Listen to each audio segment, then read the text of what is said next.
Nang gabing yun, habang natutulog ang pamilya, walang ano-ano, biglang may kung anong mabigat na bagay ang naglagabog sa bubungan ng kanilang bahay, na agad din sinunda ng isa pang malakas na lagabog.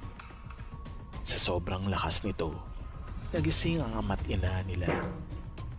Samantala, si Jed at ang iba pa niyang kapatid ay mahimbing pa rin ang tulog. Ah, ano yun? Bakit sobrang lakas?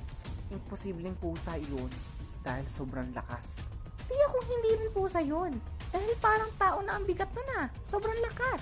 At sinong tao naman ang pupunta sa bubungan natin ng oras ng gabi?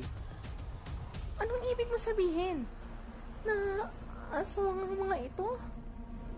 Agad na bumalot ang takot sa mukha ng mag-asawa. Iniisip nila na hindi pangkaraniwan ang lakas ng tunog nito at maaaring pinupunti